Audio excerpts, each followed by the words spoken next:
As Cody Rhodes once said, wrestling is a love story, and no one lived that story with as much love as John Cena. For over 2 decades, he was WWE. Names came and went, eras rose and fell, championships changed hands, but Cena stayed, the only constant. He never walked away, he never tapped out, he never gave up. 16 world titles, 1,000 battles, a generation raised on hustle, loyalty, and respect. Called the greatest of all time, but he truly is. To kids, he was a superhero. To adults, a role model. To wrestling fans, he was our entire childhood. We watched him sprint down the ramp, throw his hat to the crowd, and fight like it was life or death.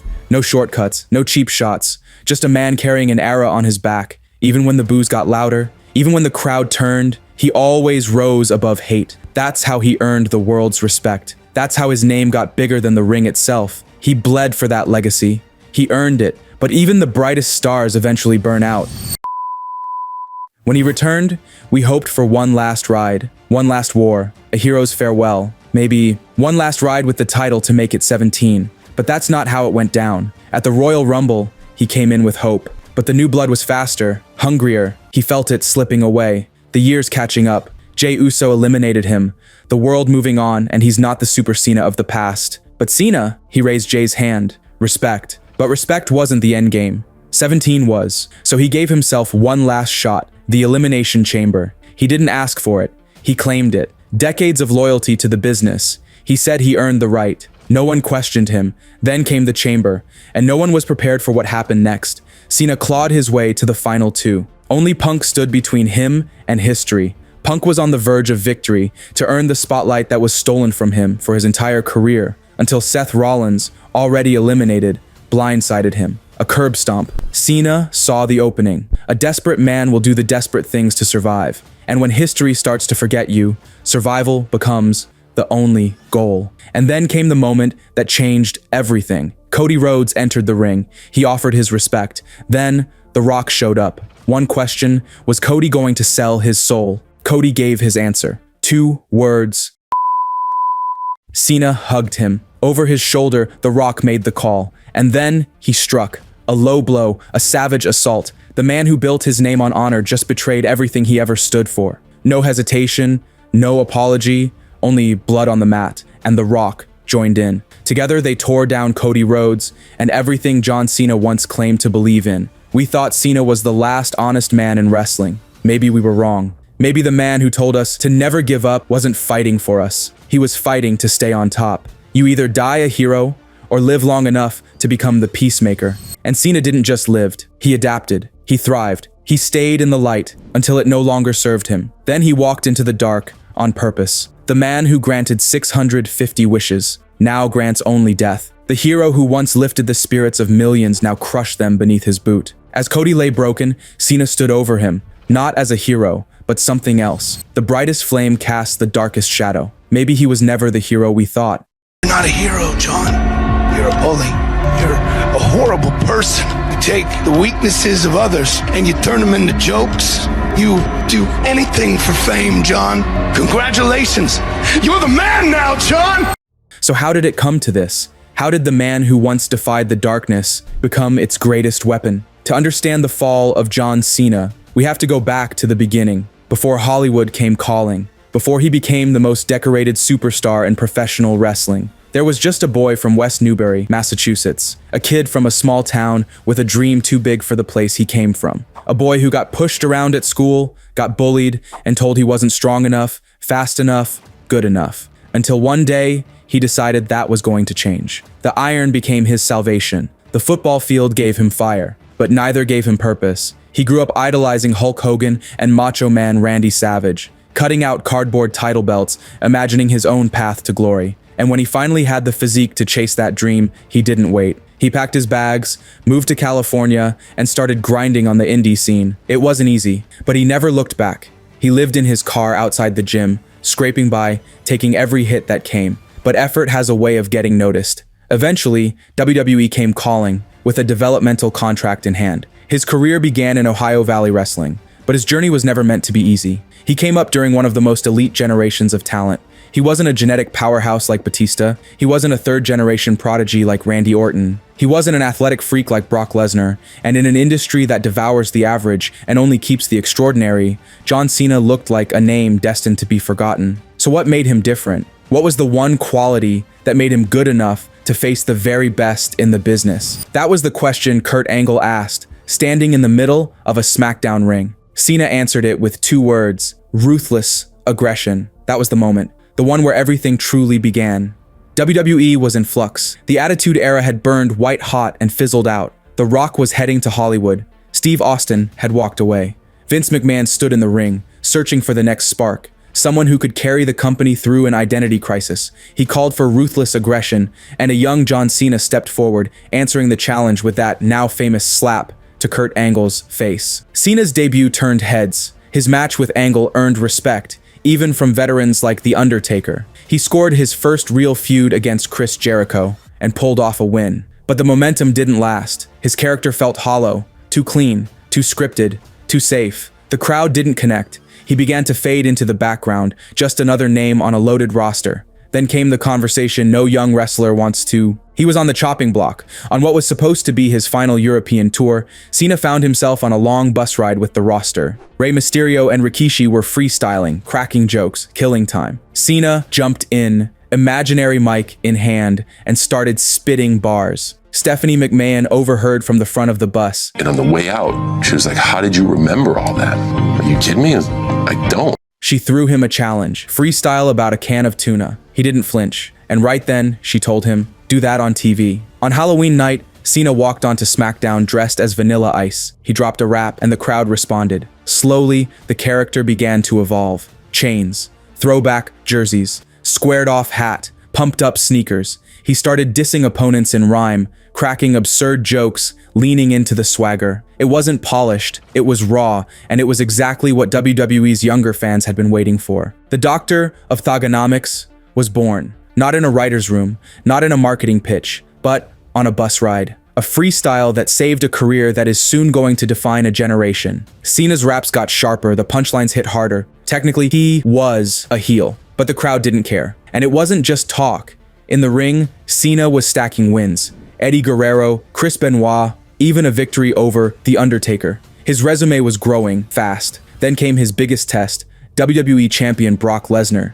Cena didn't win, but he walked away with something more valuable than a title. He took the F5, broke it down, and turned it into his own move. He called it the FU, a middle finger wrapped in a finisher. The legend of "You Can't See Me" came from something much less serious. Cena was in the studio with his cousin, Trademark, working on his debut album. They were playing with the beat for My Time Is Now when Cena's little brother dared him. "You won't do the Tony dance on TV." It was a joke. Yayo's goofy move, waving his hand in front of his face like a blur. Cena accepted the dare and made it iconic. He looked straight into the camera, waved his hand, and said, "You can't see me." What started as a taunt became a symbol. Kids did it in school hallways. Crowds held up signs. This meme existed before the internet even had a word for it. By 2004, Cena had captured the US Championship and was crossing into the mainstream. Music videos, celebrity shoutouts, commercial deals. WWE hadn't planned for it, but they couldn't stop it. Cena was getting too big to be a villain, so they started to shift him. The chains stayed,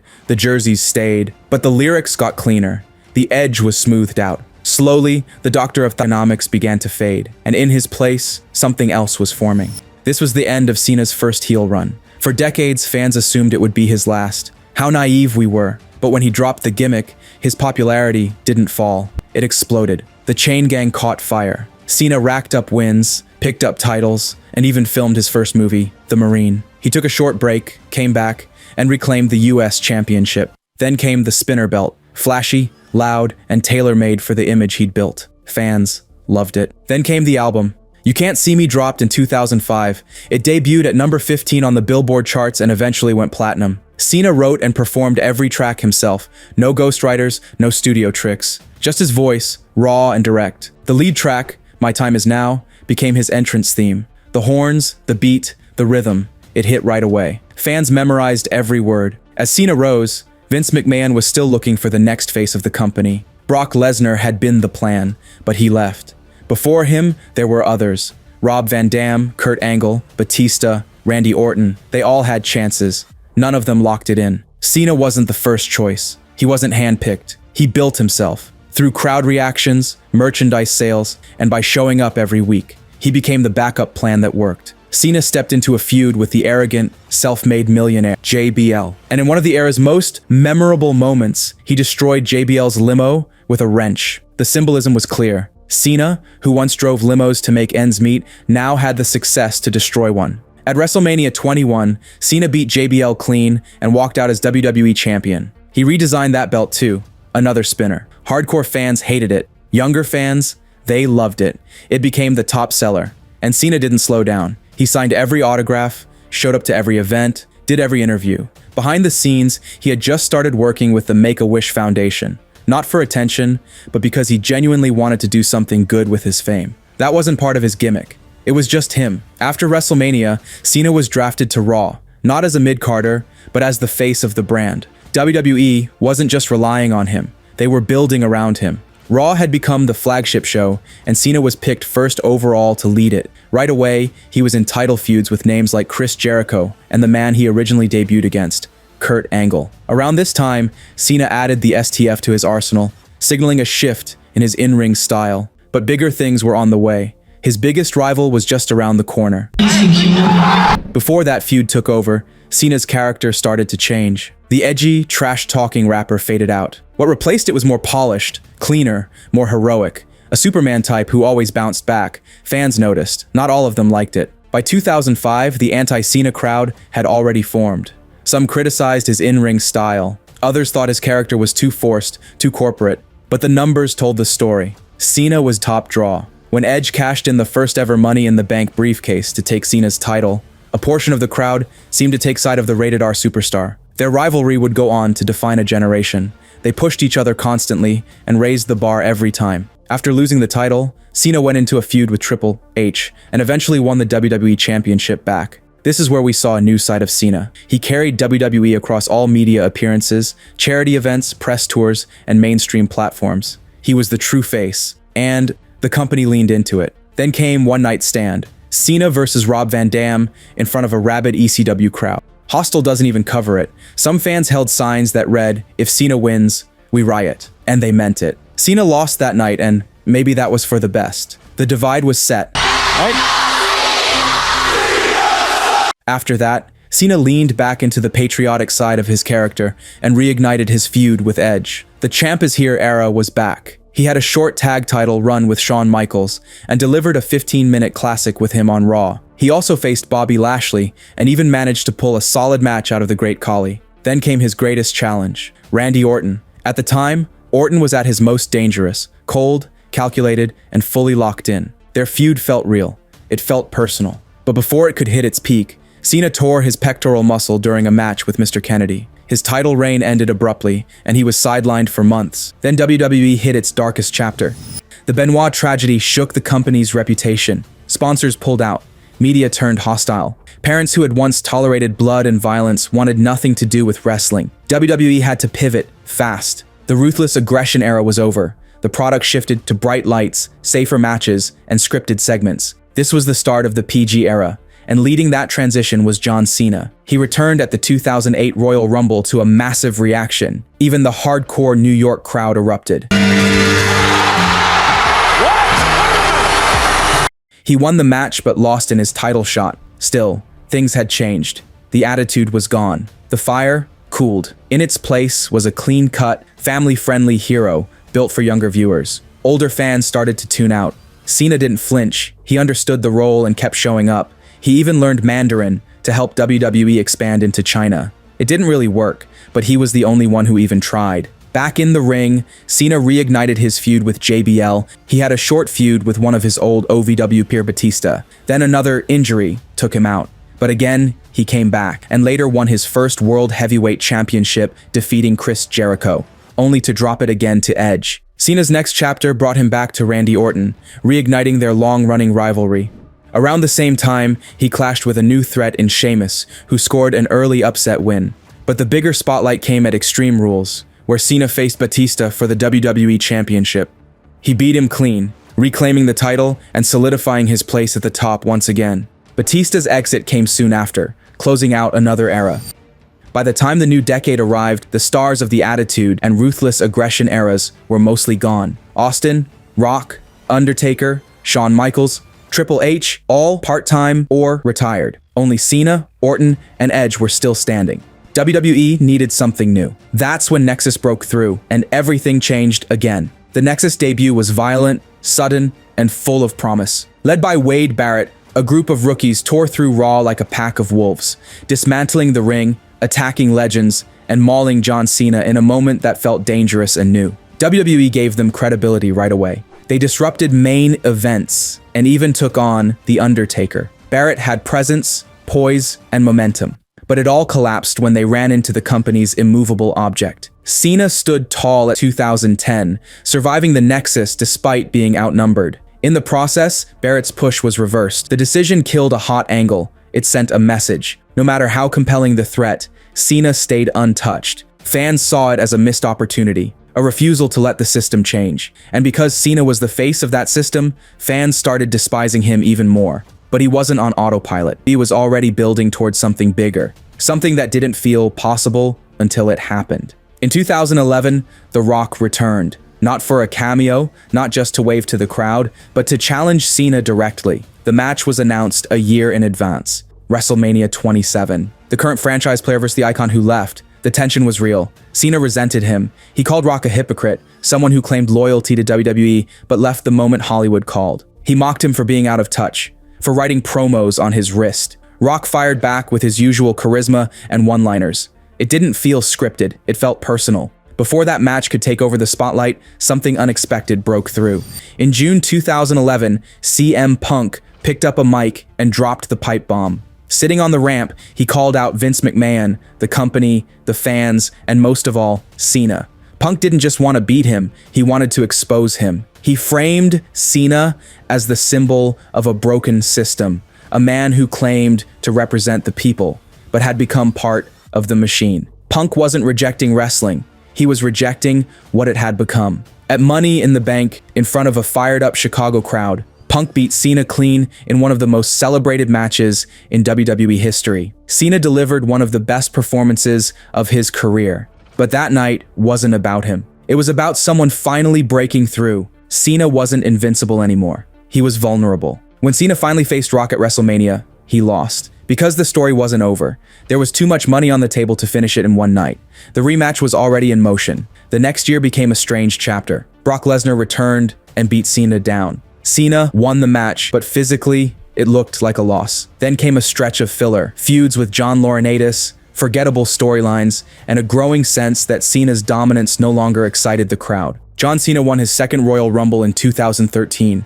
At WrestleMania 29, he defeated The Rock in their rematch, reclaimed the WWE Championship, and closed the loop. But things had changed. The cheers weren't as loud, the boos weren't as sharp. Cena no longer felt like a superhero. He looked human. By then, a new era had already begun. The Shield had arrived. Daniel Bryan was rising fast. During his final stretch at the top, Cena beat Alberto Del Rio for the World Heavyweight Championship, then unified it with Randy Orton. Around the same time, he feuded with Bray Wyatt in a battle over influence, one that ended with Cena burying Bray and stalling his momentum. After that, Cena's role began to shift. He wasn't fighting to stay on top anymore. He was keeping the machine running. In 2015, he introduced the US Open Challenge. Every week, he defended the title against anyone who stepped up. It wasn't a gimmick, it was a platform. Cena put on standout matches with Cesaro, Sami Zayn, Kevin Owens, Dean Ambrose, and Neville. He gave them time. He gave them clean finishes. For the first time in years,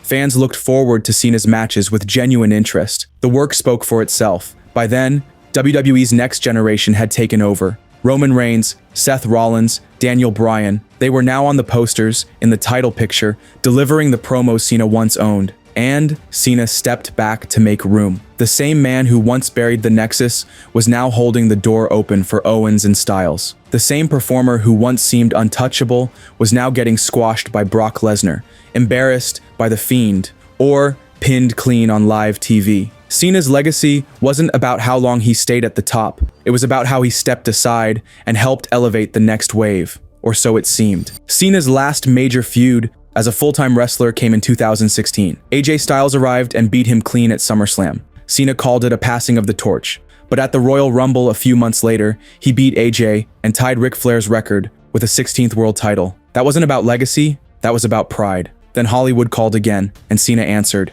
This time, not as a guest, but as a full-blown megastar. In WWE, his time had passed. He traded ring gear for red carpets, and each return made it harder to hold on to the myth of Super Cena. When he stepped back into the ring, he wasn't the same. In 2020, Bray Wyatt trapped him in the Firefly Funhouse and turned his legacy into a surreal, twisted highlight reel. In 2021, Roman Reigns sent him to the island of irrelevancy. At WrestleMania 39, Austin Theory beat him in a forgettable match that only reminded people how far Cena had fallen. At Crown Jewel 2023, Solo Sikoa pinned him. It was Cena's first singles win drought since 2018, 1,848 days and counting. Then came the surprise return to support Cody Rhodes. Cena thought he could play savior one more time, but all he found was rock bottom. Cody stood tall. Cena faded into the background. By late 2024, he said the words out loud: retirement tour. One last Royal Rumble, one final shot at WrestleMania. But again, he came up short.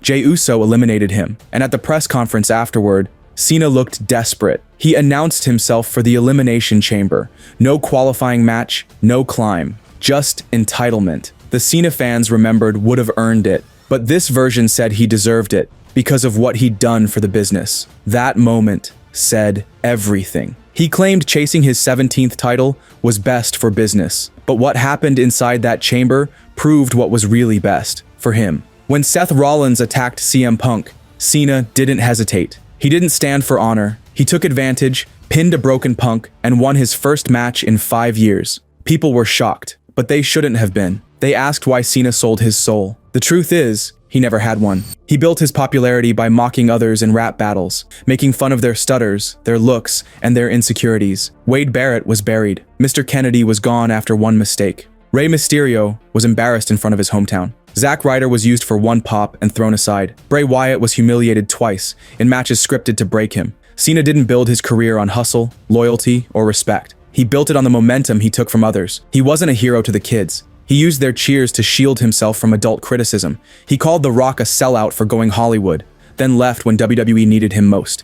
He wore "never give up" on his sleeve, but gave up on every principle when it suited him. And when he could no longer stay on top, he didn't rise above. He looked for shortcuts. What he did to Cody wasn't new. He tried to hold back Roman Reigns before him. He wasn't ready to let go. He wanted to own the spotlight, just a little longer. John Cena is no hero. He's a fraud, a hypocrite, a selfish man who'll do anything to stay on top. He hasn't changed. He didn't turn. He just stopped pretending.